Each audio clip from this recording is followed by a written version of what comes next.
The Silent Fleet. Grand Admiral Vexthor stood at the command deck of the Kraxan Empire's flagship Eternal Dawn, his four crystalline eyes fixed on the holographic display before him. The fleet that hummed motionless in the void shouldn't have been there. It definitely shouldn't have survived this long in the harsh conditions of deep space. Yet there it was, a collection of crude metal vessels that had no business existing in the same galaxy as the Kraxan's advanced ships.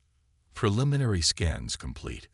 Grand Admiral, announced First Observer Miratel, her voice carrying the characteristic melodic tone of the Kraxan species. The vessels appear to be of human origin, matching records from our long-range reconnaissance. No life signs detected. No energy signatures. They're completely dormant. Vexthor's facial scales shifted in what his subordinates recognized as amusement.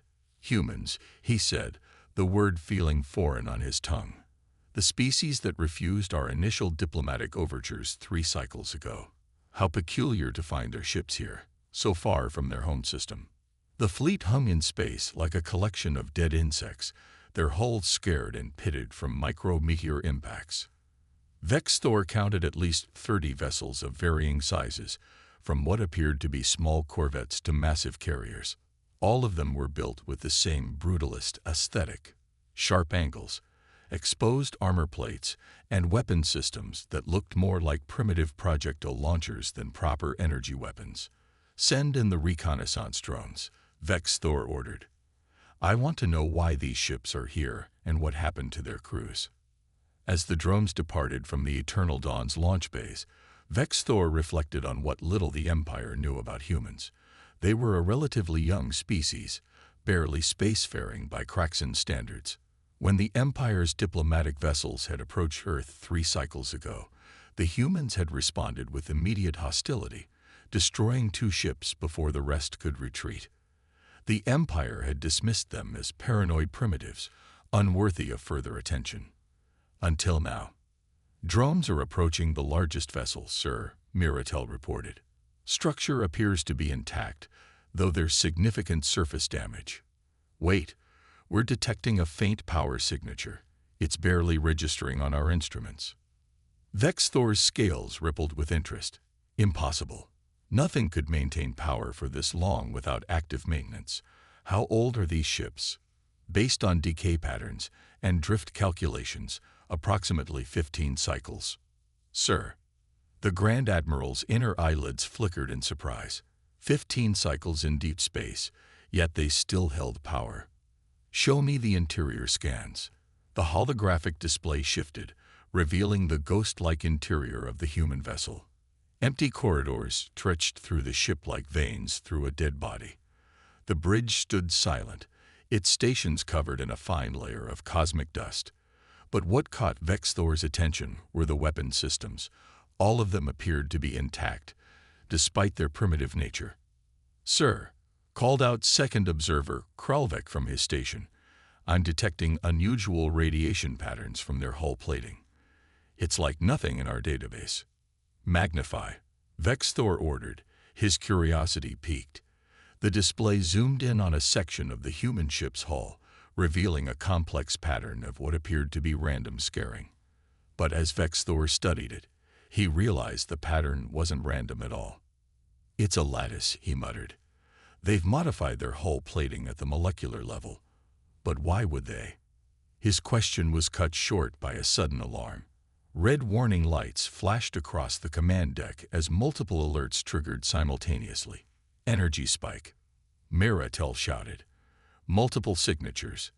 The human ships, they're powering up." Vexthor watched in disbelief as lights flickered to life across the supposedly dead fleet. The lattice patterns in their hull plating began to glow with an eerie blue luminescence, and weapon systems that had appeared primitive and outdated suddenly hummed with power. "Impossible," he whispered.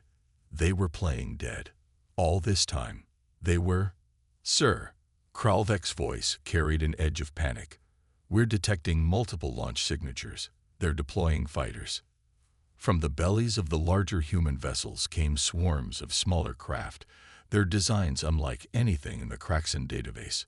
They moved with impossible agility, their engines leaving trails of blue fire against the void. Battle stations. Vex Thor commanded, his training taking over. All ships, defensive formations. Prepare for. The human fighters struck before he could finish the order. They didn't attack with energy weapons or plasma torpedoes as expected. Instead, they fired what appeared to be solid projectiles, primitive by any standard, except these projectiles phased through the Kraxen's energy shields as if they weren't there. Shields are ineffective, Miratel reported as the first impacts struck. They're using some kind of phase-shifted kinetic weapons. Vex Thor watched in horror as his supposedly superior fleet began taking damage from weapons that should have been centuries behind their technology. The humans hadn't just been hiding.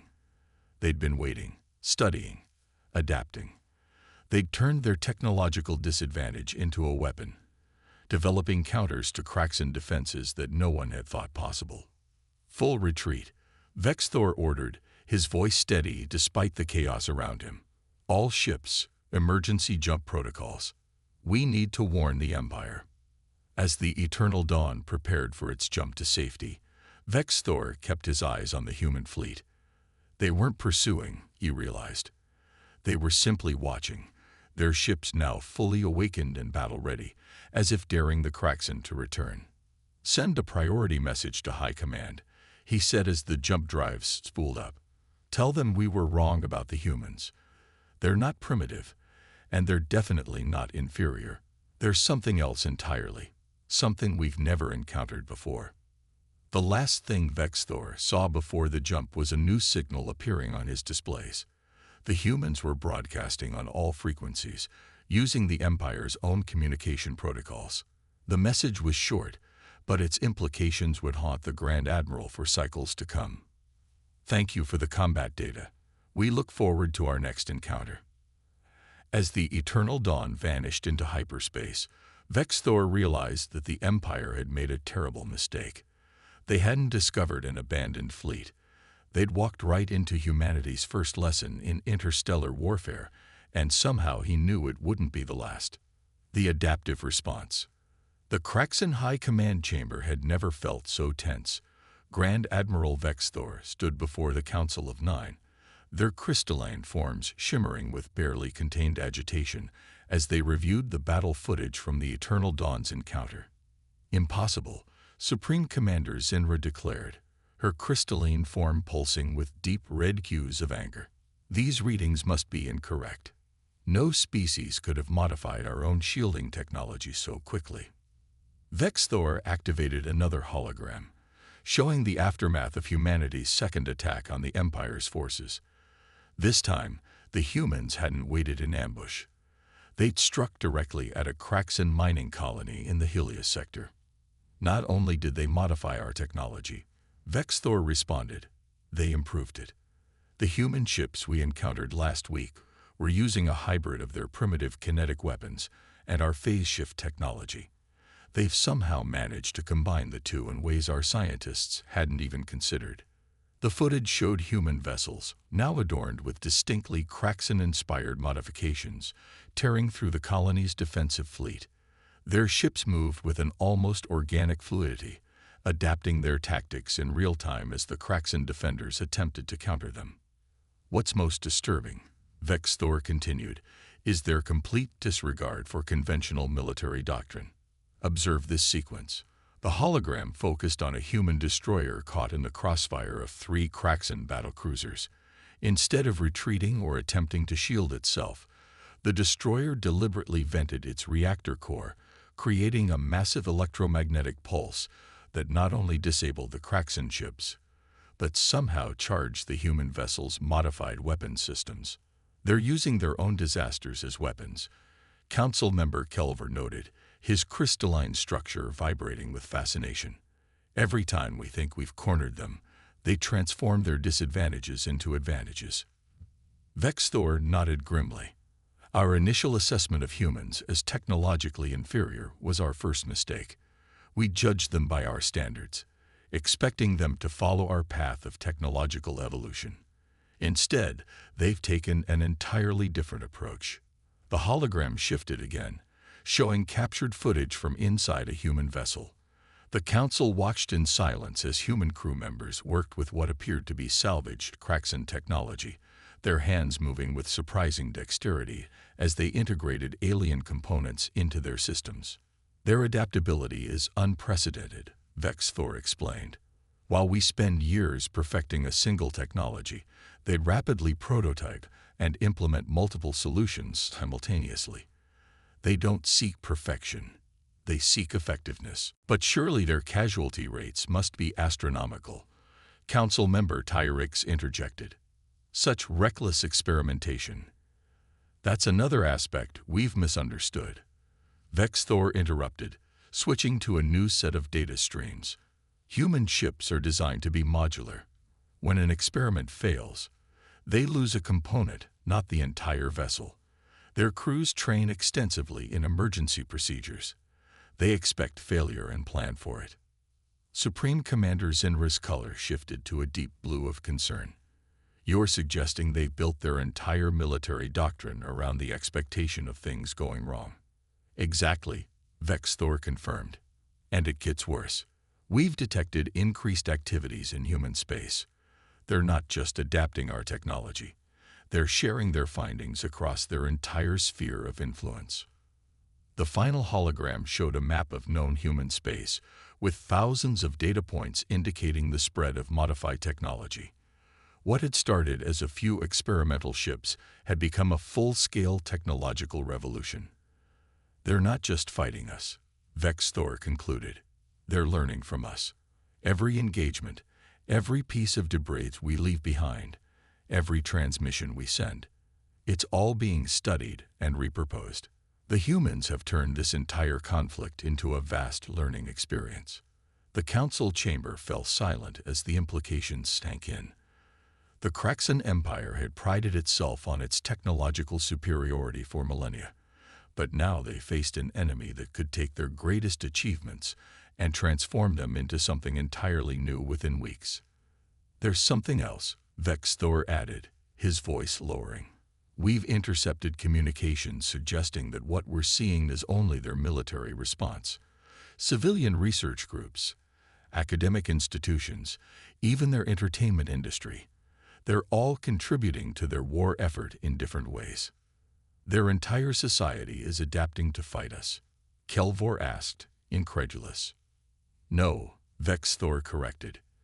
Their entire society is evolving because of us.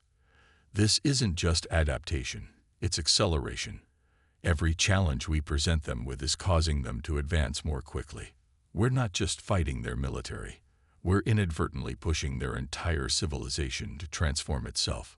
Supreme Commander Zinra rose from her position, her crystalline form now pulsing with the white light of decision. Then we must end this quickly, before they advance beyond our ability to contain them. Prepare the Worldbreaker fleet. Vexthor felt his scales tighten with apprehension. Supreme Commander, with respect, I don't believe that would be wise. If we escalate to planet-killing weapons, they'll adapt to those too, Kelvor finished, understanding dawning in his crystalline structure. And then we'll have given them the knowledge to build something even worse. The council chamber erupted in argument, but Vexthor barely heard them. His attention was fixed on the latest data streaming in from the front lines. The humans had just deployed something new. Ships that seemed to phase in and out of reality itself, using principles that defied the Empire's understanding of physics.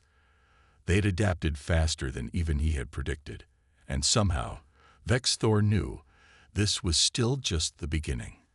The true face of humanity in war wasn't their weapons or their tactics.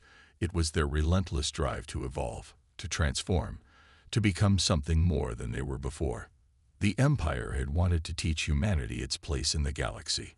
Instead, humanity was teaching them what it meant to truly adapt or die. The unconventional warriors. Intelligence Officer Miratel stood before the holographic display in her private research chamber aboard the Eternal Dawn, reviewing footage that made her question everything she thought she knew about warfare. The images showed what appeared to be a human civilian settlement on one of their outer colonies.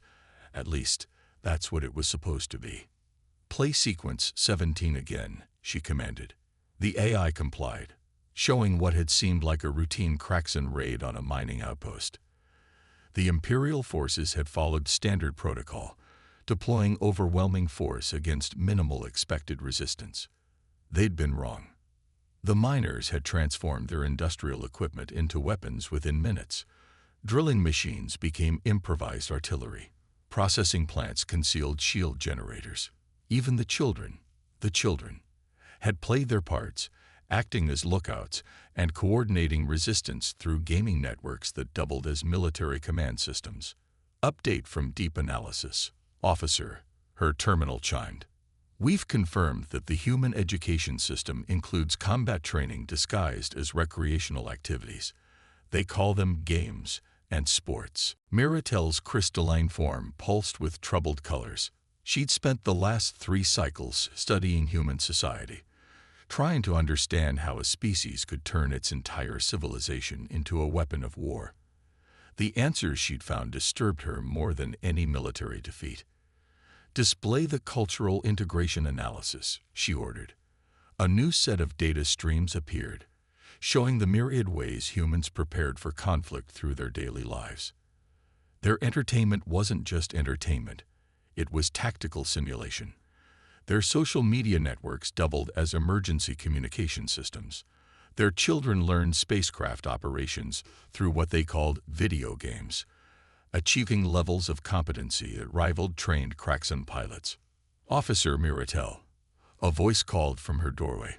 She turned to find Grand Admiral Vexthor entering her chamber, his scales reflecting the dim light. "I received your priority report. Show me what you found." Miratel gestured to the displays. "Sir, we've been approaching this all wrong. We thought we were fighting a military force, but that's not what humanity is. Their entire society is structured for warfare, but not in the way we understand it." She brought up footage from a captured human data core. "Look at this. It's from something they call a summer camp, supposedly a recreational facility for children. Watch what they're teaching them." The footage showed human younglings engaging in what appeared to be simple physical activities: climbing, swimming, building shelters. But Vexthor's experienced eye caught the military applications immediately. "These are survival skills," he muttered. "Combat training disguised as play." "Exactly," Miratel confirmed. "And it goes deeper. Their medical technology. It advanced exponentially once we started attacking because their civilian doctors were already trained to handle combat trauma. They're construction workers.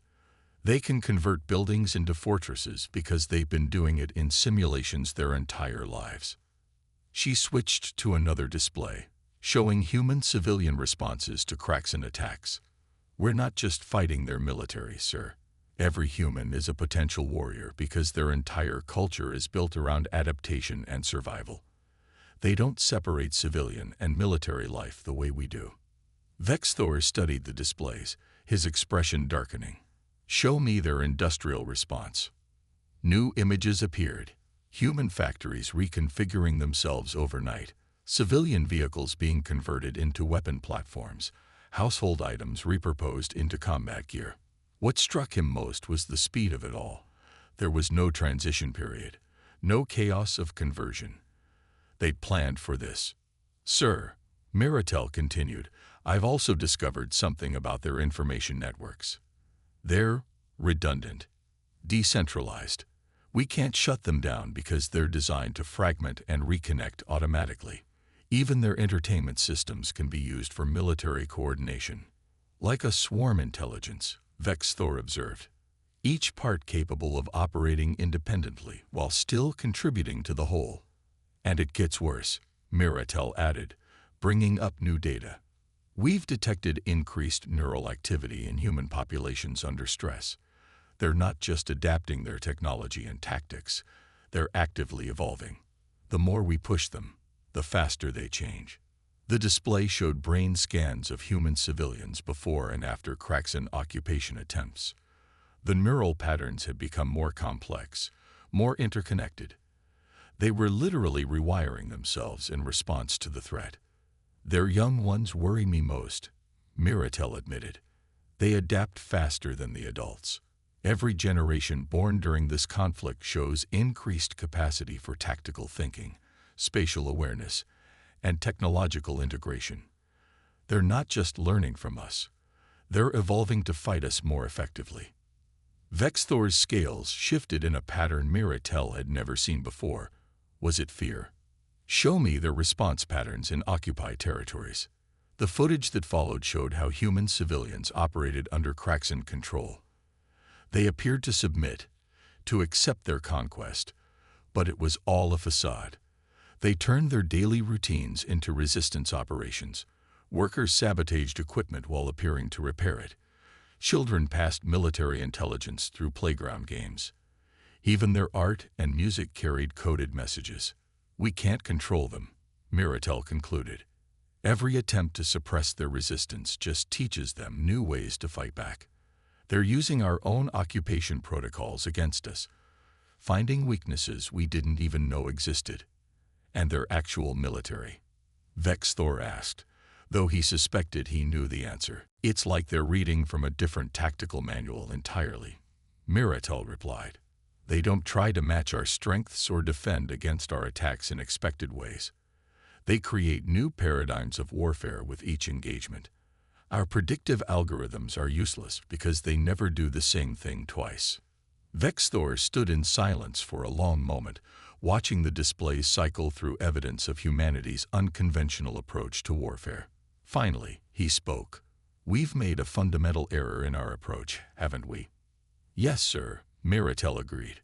We thought we were fighting a war against a military force. Instead, we're fighting against the very nature of human adaptation itself. And the harder we fight, the stronger they become. Vexthor finished. Send all of this to High Command.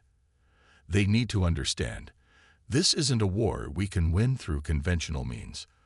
The humans aren't just our enemies. They're becoming something new because of us, something that none of our military doctrine has prepared us to face. As Miratel compiled her report, she couldn't help but wonder, what would humanity become if this conflict continued? And more importantly, would the galaxy survive finding out? The breaking point. The Worldbreaker fleet emerged from hyperspace in perfect formation, its 100 massive ships casting long shadows across Earth's surface. Supreme Commander Zinra stood aboard the command ship Inevitable Destiny, her crystalline form pulsing with grim determination. After months of preparation, the Kraxan Empire would finally end the human threat once and for all. All ships report ready, First Strike Commander Veltok announced. Planet killer weapons primed. We await your command. Zinra studied the blue-green world before her, such a seemingly insignificant planet to have caused so much trouble. Begin the attack sequence. Let's show humanity the price of their defiance. The first shots never reached Earth's atmosphere. Space itself seemed to twist and tear as hundreds of human ships materialized from what appeared to be pocket dimensions scattered throughout the solar system. They weren't hiding behind planets or moons. They'd been waiting in artificial space-time bubbles, using technology that shouldn't have been possible. Impossible, Veltok exclaimed. Our sensors showed no signs off. They've been studying our detection systems for months, a familiar voice interrupted. Grand Admiral Vexthor stepped onto the bridge, his scales dark with concern. They knew we'd come for Earth eventually. They were counting on it. Before Zinra could respond, new alerts flooded the command displays. The human ships weren't just defending.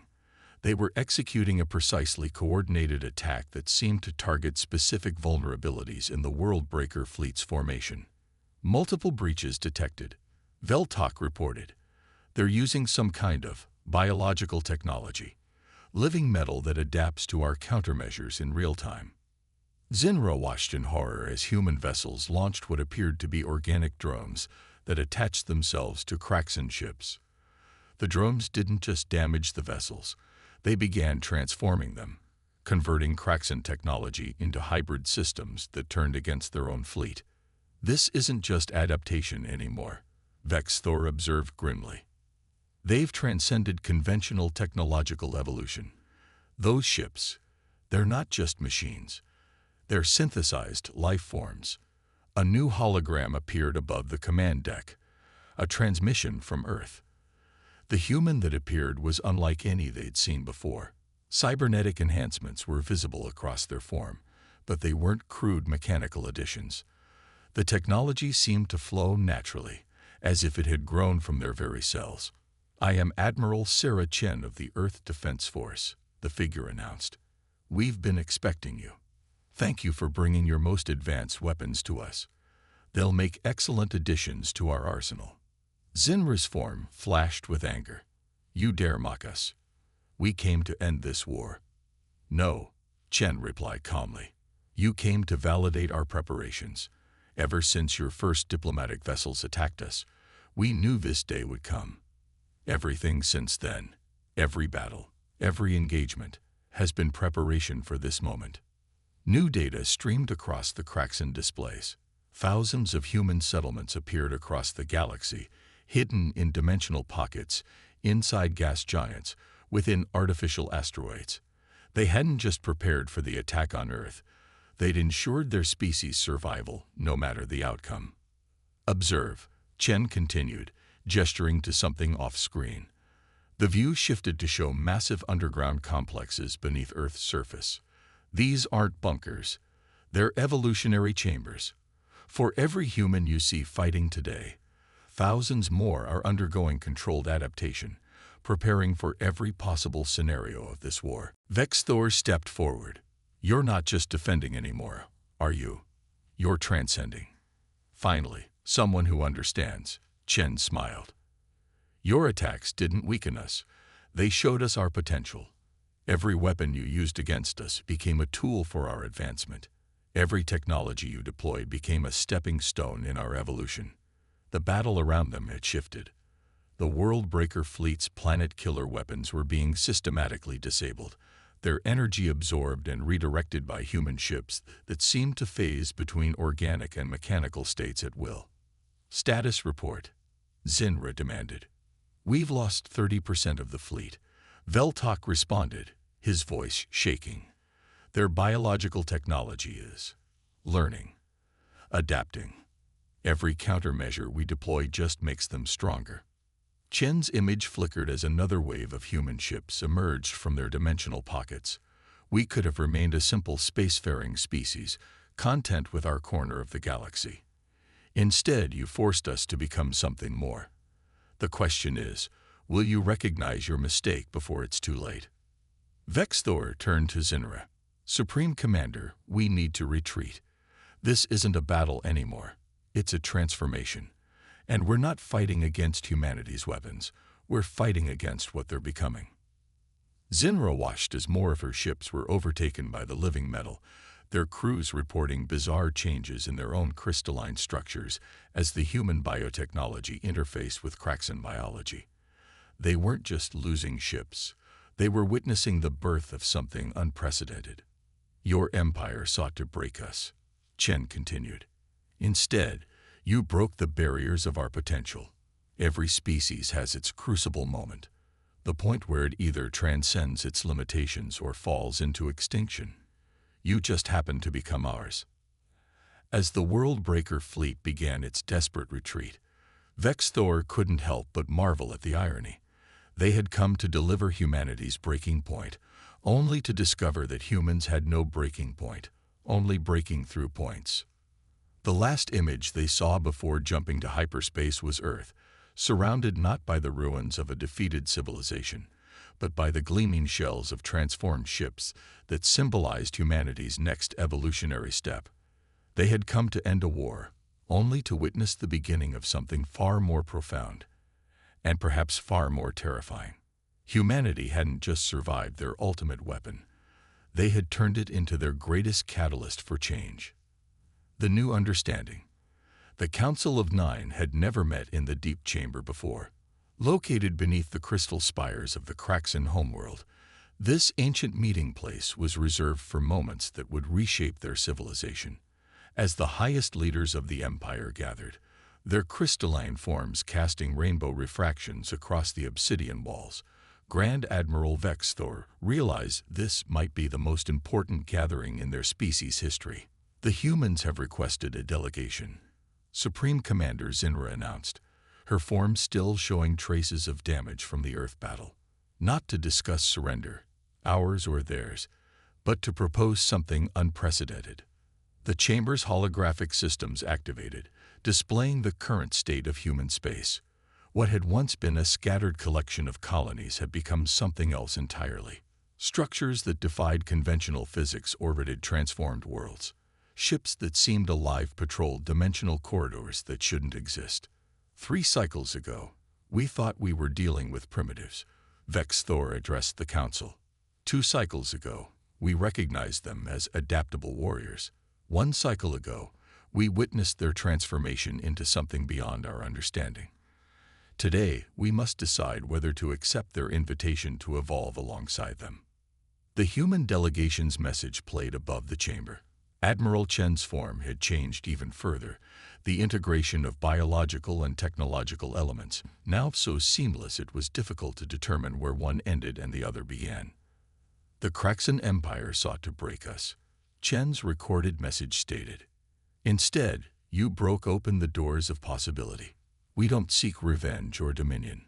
We offer partnership in the greatest adventure any species can undertake, conscious evolution. Council member Kelvor's crystal structure vibrated with uncertainty. They speak of changing the very nature of life itself. The risks. The risks of refusing are greater. Vex Thor interrupted. Look at these readings from our outer colonies. New data streamed across the displays. Kraxan citizens who had been exposed to human biotechnology were already showing signs of change. Their crystalline structures had begun incorporating organic elements, enhancing their natural abilities in ways their scientists had never imagined possible. It's not just happening to us, Miratel added, stepping forward from her observer position. Show them the galactic survey. The hologram expanded to show the entire known galaxy. Points of light indicated where human influence had spread, not through conquest, but through example.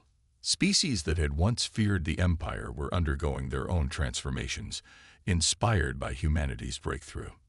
They're calling it the Awakening, Miratel explained. Humanity didn't just transform themselves. They proved it was possible for any species to transcend their limitations. They've turned evolution itself into a collaborative process. Supreme Commander Zinra's form pulsed with complex emotions. And if we refuse, if we choose to remain as we are, then we'll be left behind, Vex Thor stated simply, not through war or conquest, but through sheer inevitability. The galaxy is changing. We can be part of that change or become living fossils. The council chamber filled with overlapping light patterns as its members communicated in their species' most ancient way. After what seemed like an eternity, Supreme Commander Zinra spoke. Show us their proposal in full.